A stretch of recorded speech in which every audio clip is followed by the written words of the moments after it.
Hi guys, I'm Adam Wilborn from WhatCulture. And I'm the inspirational Andy Murray from WhatCulture. And remember, never watch WWE pay-per-views live. Coming up, I love fish and chips and sometimes a bit of scampi, but I'm going to tell you about who are the new champy. Nobody's meaner than Tamina, but I'm going to tell you about an empty arena. My favourite movie is You, Me and Dupree, but I'm going to tell you about some changes coming to WWE TV. You're not going to like how this sounds, but WWE are thinking of introducing rounds. Seriously though, my favourite movie is You, Me and Dupree, and I'm going to tell you when AEW might be coming to TV. This is the news. We are going to start things off with the show of the moment, WWE Stomping Grounds, of course. Oh God, do we have to? Went down last night, or today, I guess, if you're Adam Wilborn and you haven't been asleep, poor scamp. This was certainly a show. A lot of stuff happened on it. It ended, of course, with a visual of Seth Rollins and Becky Lynch, a real-life couple sitting there on the goddamn ring apron, having a ball, walking up the ramp, celebrating together. Because in the main event, because they're shagging. That's why they did it. They're papping. Basically, in the main event, Baron Corbin revealed Lacey Evans as his special guest referee. There was all kinds of shenanigans. It was a really, really overbooked match. A lot of stuff went down with Baron trying to cheat his way to victory. Eventually, the odds were evened up. Lacey made it a no DQ match, which was really dumb because that allowed Becky Lynch to come down, beat her up, and effectively hand victory to Seth, who John Cone, the referee who took over from Lacey Evans, counted the 3, and they celebrated afterwards. Well, the speculation coming out of this show is that at Extreme Rules, which takes place in 3 weeks, I believe the 14th or the 15th of July, we are probably going to see a intergender, a mixed tag match between Becky and Seth facing off against Lacey Evans and Baron Corbin. Speculation has it that this could be for the Raw Women's title and the Universal title. Lacey Evans, Universal Champion, confirmed. Yeah, so this was kind of, I mean, it's quite easy to figure out from watching the show that this might be the direction that WWE would go in, but it was brought to everyone's attention really by Cage Side Seats, who were the first to report it. This is interesting because WWE have dabbled with intergender style stuff over the past couple of years. The Mixed Match Challenge has been like a fun little novelty. It was on Facebook Live, it was on WWE Network. Not a whole lot of people paid attention to it, but it was a fun slice of banter wrestling, you know, a little break from the main roster serious business. And of course, earlier this year we saw Nia Jax beat up R-Truth and into the Men's Royal Rumble, get RKO'd out of her boots and then eliminated. And then of course WWE looked like they were starting a program between her and Dean Ambrose before it was kind of pulled away. Either way, what do you reckon of this match? The concept, I like the idea of more intergender wrestling, especially like with an Extreme Rules stipulation somewhere in there.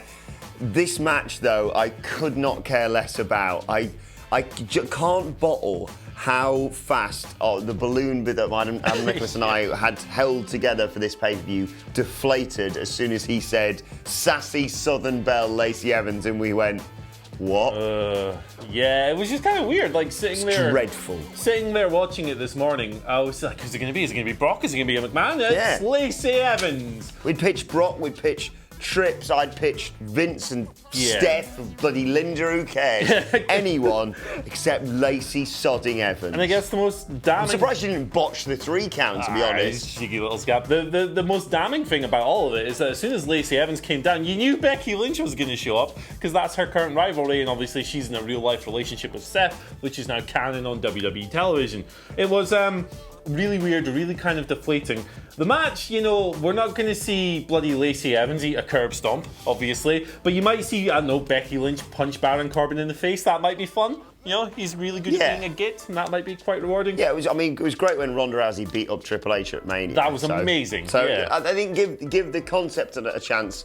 But the way we've got there and all the stuff that's come before it is not good. And the problem is, and moving on to my first story of the day, the problem is the pay-per-view itself wasn't bad up until that point. It was kind of far exceeding expectations. There was 2 huge title changes, which were kind of both surprises on the show. If you haven't seen it, on the pre-show, on the kickoff show, which you might not have watched if you didn't see the pay-per-view, go and watch it because Daniel Bryan cuts this amazing promo as always. And there's this triple threat match for the Cruiserweight Championship: Tony Nese and his tiny knees versus Akira Tozawa versus Drew Gulak. It is brilliant from the 3 of them, and Drew Gulak emerges as the new Cruiserweight Champion. He hits a what was he hitting? A neck breaker, It's like torture rack neck breaker. Torture Rack neck breaker on Akira Tozawa, who just drop kicked Tony Nese out of the ring for the victory. And I'm really happy for him. I'm so excited to see where he's going to go with this. Like rules. Just fantastic stuff. And not only that, but Ricochet is the new United States champion. He had what was, for me, probably match of the night against Samoa Joe. Brilliant affair. Just a big hard bastard and this amazingly talented flippy guy.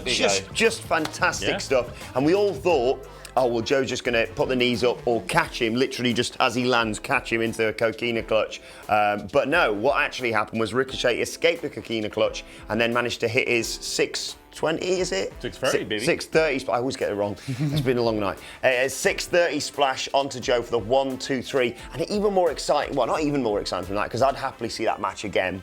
We had lots of congratulations backstage. There was like Heavy Machinery, Charlotte, all saying congratulations. Charlotte was weird. Saying, weird. Always saying congratulations to Ricky. That's not his name, don't call him that. Triple H congratulating, which was a lovely little touch, I thought. And then he was later on getting his photo taken with the new belt. He was confronted by the Good Brothers, and AJ Styles walked in. And tonight on Monday Night Raw, we are getting Ricochet versus AJ Styles. Pretty impossible to say anything negative about that, really, isn't it? Yeah, the whole thing was really good. Like, the title match was really great. A nice contrast, of course, between Joe as this mean stalking bully and Ricochet as this phenomenal flippy dippy guy who can also sell like hell and get all kinds of sympathy on your side. Really good stuff. The one thing with Ricochet and the United States Championship is that this belt doesn't really mean all that much at the moment. It's been passed around like a hot potato. No one's had a meaningful reign in a long time.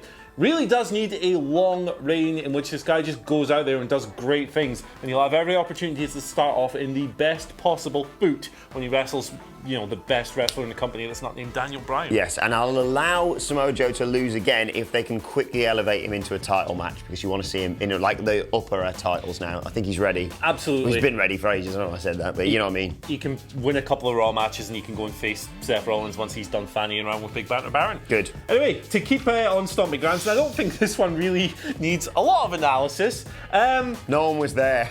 The pay-per-view was kind of empty. So you never would have guessed this from like the noise the crowd were making, because to be fair, at various points, they were really into this show. Early on, the matches were delivering, the heat was there, people were paying attention, they were chanting, they were singing, they were doing all kinds of stuff, particularly when Daniel Bryan was out, because it was in Washington, and he's a Washington boy, of course. But my God, look at these photos of the attendance. Just look at this, right? They have almost the entire hard camera section curtained off. We've got a couple of different images here for you to look at. This panorama one is really damning. There's also a Twitter video doing the rounds from user @TravisKauth. That's Travis Kauth. Check that out if you haven't already seen it. Man, this is a really embarrassing visual. We reported a couple of weeks ago that WWE were really struggling to shift tickets. We showed you the ticket map from Ticketmaster. One of the sides was almost completely empty, and it just looks horrendous. Yeah. It just looks horrendous. This is really a humiliating visual. It was very almost WCW-esque, the way that they were constantly cutting, but you never got a shot where you could see the hard camera background. It's just really galling. Like, but it goes to show, when you don't book a card well, this is what happens. Yeah, this is WWE's fault. Like, because they never had stuff like that when they had the bi-weekly paper. You know, when they had one every 2 weeks, they never looked like that. No, like you might see the odd section here and there, but certainly not a whole part of the arena. Like, a lot of people will cut WWE slack for this and saying, well, it was a 2-week build, it was so close to the Saudi show. The show at Big Backlash was originally set to take place in California. It was cancelled, they rearranged it. You can't cut WWE slack for that, because they did it. It's their fault. Yes, nothing suddenly has changed for them. Exactly. The 2-week build is their fault. The scheduling conflict is their fault. Stop cutting them slack for nonsense that is entirely on them. This is really terrible, and the fans who were there were tremendous. They were fantastic throughout. They sang, they were in good voice, but this is awful, and it's WWE's problem. And speaking of WWE's problem, they have got a problem themselves with adverts, not in terms of being able to sell any, because as we know, they are doing pretty well on that despite everything. But you may have noticed recently, WWE have been doing a lot of 2 out of 3 falls matches. It happened a lot on Raw and SmackDown last week, for example. And apparently, the reason behind it, Brian Alvarez said on the recent episode of Wrestling Observer Radio, is Vince McMahon has passed a ruling down that he no longer wants matches to run through the adverts. So no more chin locks as we go to a break or a dive through the ropes and make sure you come back as Raw rolls on or anything. They want to do it so they can have matches with multiple falls so that there's no wrestling when adverts are going on. What do you think? It sounds on surface level like a step in the right direction, because there's nothing worse than having a banger TV match. You're like 5 minutes in, it's flowing, it's fast, it's hard hitting, it's exciting, and then you've got a 2-minute ad break and you come back and Randy Orton's got Ricochet and a chin lock and he's grinding the hold down. It kind of saps the life out of it a little bit. Now, we have seen some great TV matches in 2019. Andrade and Rey Mysterio, those ones come to mind. There's good to great matches on Raw and SmackDown every single week. You usually get at least one banger. And this should help in that regard. It should cut down on those lulls. But at the same time, it now leads you to a rather contrived booking situation where you're kind of forced into making 2 out of 3 falls matches in situations where that wouldn't have made sense in the past. You also wonder from a live crowd's experience, like when it cuts to commercial, are you just going to be, when it's between falls, are you just going to be sitting there like watching wrestlers stand around for 3 minutes? And isn't it going to be fairly obvious what they're going to do? Like after a few weeks of 2 out of 3 falls matches, you're going to go, well, the first fall doesn't really matter because they're going to do the important stuff when they come back after the ads. Yeah. Weird decision making. It's interesting, but we'll see how it pans out. Give it a chance to succeed. Another thing, and this is on to the next story, another thing that might come of WWE not wanting, or Vince not wanting to have wrestling during the commercial breaks, is that they might be going to a multi-round system, kind of like an MMA fight or like the old European round system from decades and decades ago. So this was reported by Mike Johnson of PW Insider, who says that WWE are considering implementing it. I've got a direct quote from here. He says, "Trying matches with multiple rounds has also been pitched at some point in the last few weeks, similar to the old European round system, but there's no word yet that the idea will be executed." So that would be a really radical change from WWE, because it's something that if you're a relatively modern wrestling fan, you might not even know that this system existed over in the UK and other parts of Europe like a while ago. I'd be interested to see how it pans out. I think it is a very sharp left turn from what we're used to with this company.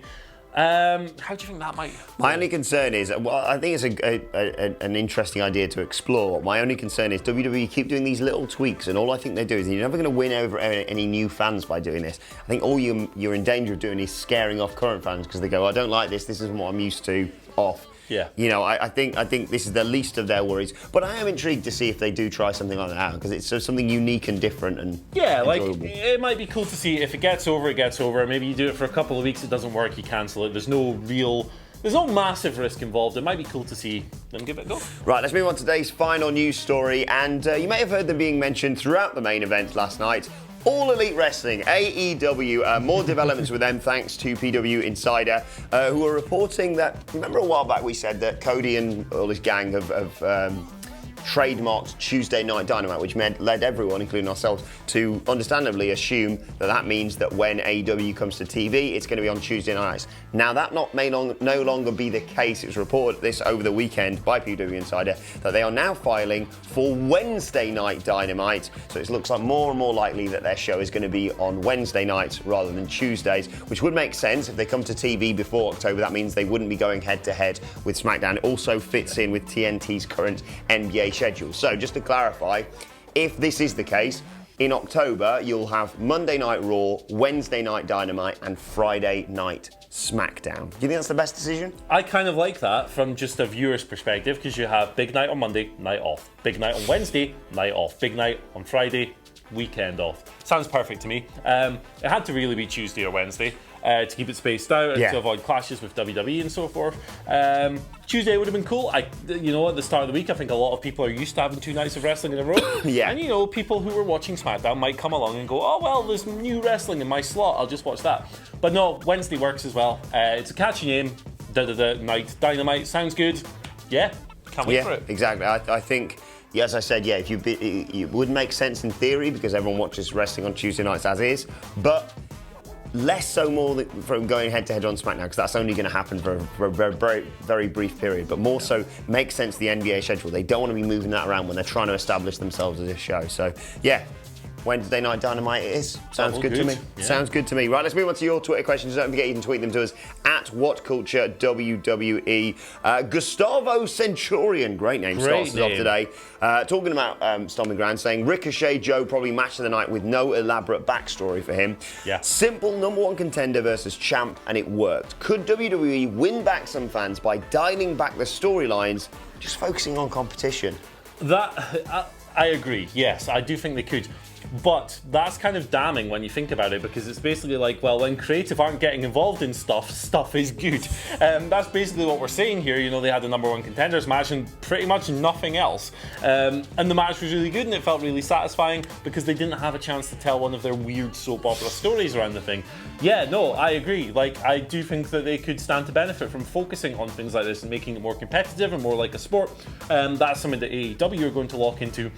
But at the same time, that says some really, really terrible things about creative. Yeah, I think Michael Sidgwick tweeted something to those words after this, which was it was really noticeable on this pay-per-view. Some of the matches, the best matches, were just the ones that were built naturally, and then just they went, yeah, go on, just have a match. But when they got to like, oh, this is the big storyline stuff, like the fact that they just layered on the fact during Becky's match, that's Seth Rollins' girlfriend, that's Seth Rollins' girlfriend, they're bumping uglies, all that, you knew it by the main event. Oh, Lacey Evans is here, and bollocks, bollocks, bollocks, we all know what happens after that. So yeah, I think it probably would be better, but I wouldn't expect it happening anytime soon in WWE. Alana, with the second question of today, asks, I missed the decline of WCW 20 years ago, but I feel like I'm watching something similar now. What do you think of the trajectory of WWE will be in the coming months and years? It's worryingly WCW-esque. Yeah, very, yeah. I mean, the quality of television, I mean, all of this is subjective, obviously, and your mileage is going to vary on it, but the quality of creative, the quality of the product is similar to latter-day WCW. It is at times a complete mess and a shambles. Now, WWE is obviously a lot more financially secure than WCW was. I don't think you're going to see a complete and utter meltdown in the same way as the promotion. I do think that they will. I don't think they're going to go out of business, put it that way. I do think that their market share will decline a little bit. I honestly don't feel 100% comfortable making any kind of conclusion or prediction until we see what AEW TV is like, because that's going to be the real point at which we can judge whether or not this is going to be a true WWE rival or if it's just going to be a flash in the pan. Obviously, we hope it's going to be a true rival.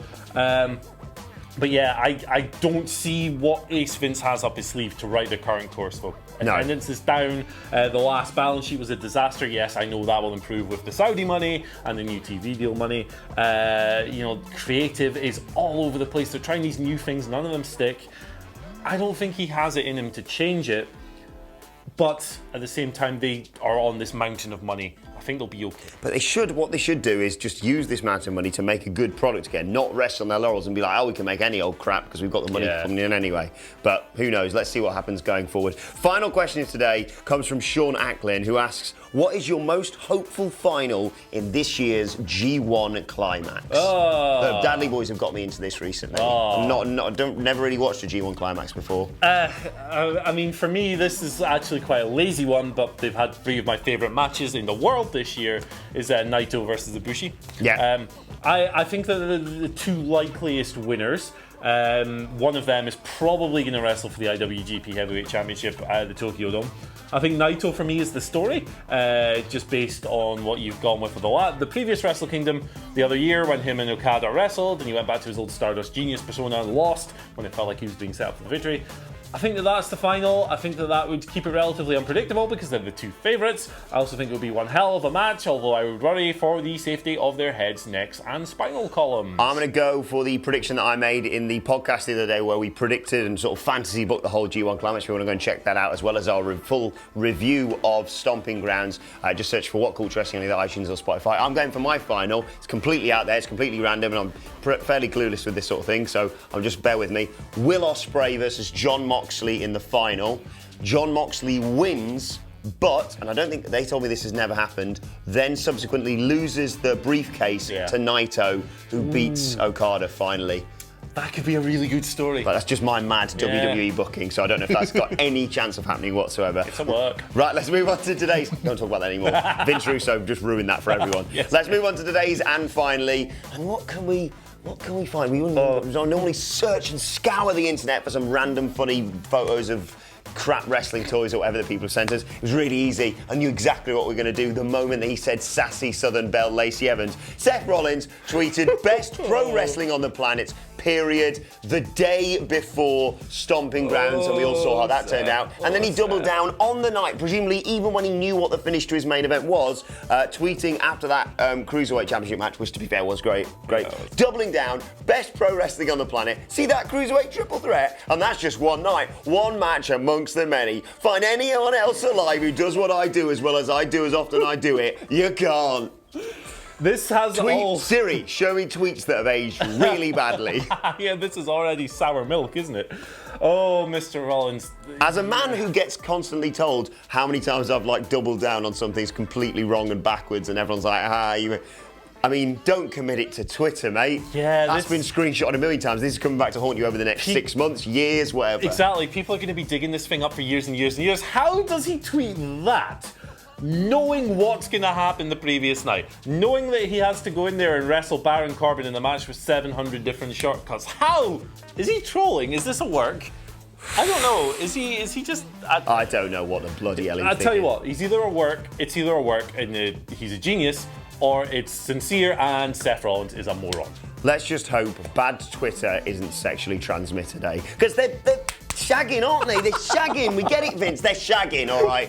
Right, let us know your thoughts on that and all of today's news stories in the comment section below. And don't forget to like, share and subscribe. And you can send us Twitter questions at WhatCulture WWE. Or actually, you can follow both of us. You can follow him at... Andy H. Murray. The H stands for hooray. You can follow me at Adam Wilborn. As I said, you can follow us all at WhatCulture WWE. My thanks to Andy Murray. Thank you for watching, and we will see you soon.